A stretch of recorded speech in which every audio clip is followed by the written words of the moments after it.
How do you think that skills shortages will specifically impact ERP implementations? And are there steps companies should take to mitigate these delays? I think first of all, if I'm backing up even beyond this whole skills shortage thing, I think software vendors and system integrators have always been fairly notorious for creating unrealistic expectations around implementation time and budget.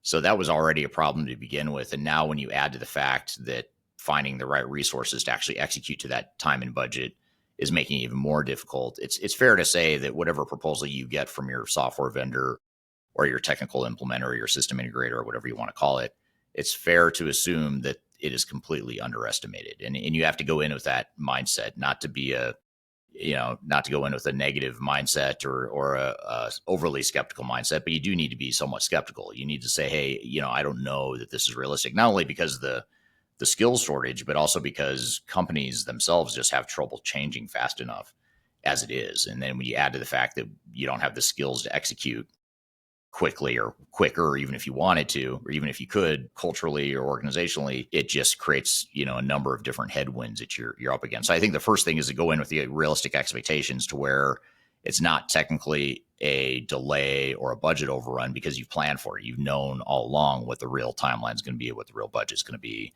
And you can still be aggressive and aggressively manage those timelines and milestones. But when you go in with unrealistic expectations to start, that just creates a snowball effect of bad decisions downstream, because now you've got to start cutting, you've got to start reprioritizing, and you're never going to finish the product in a time or budget that was ever defined. And so now you're making it worse by adding the lack of skills and resources. So I think having those realistic expectations up front and really knowing what you're getting yourself into is the really important thing.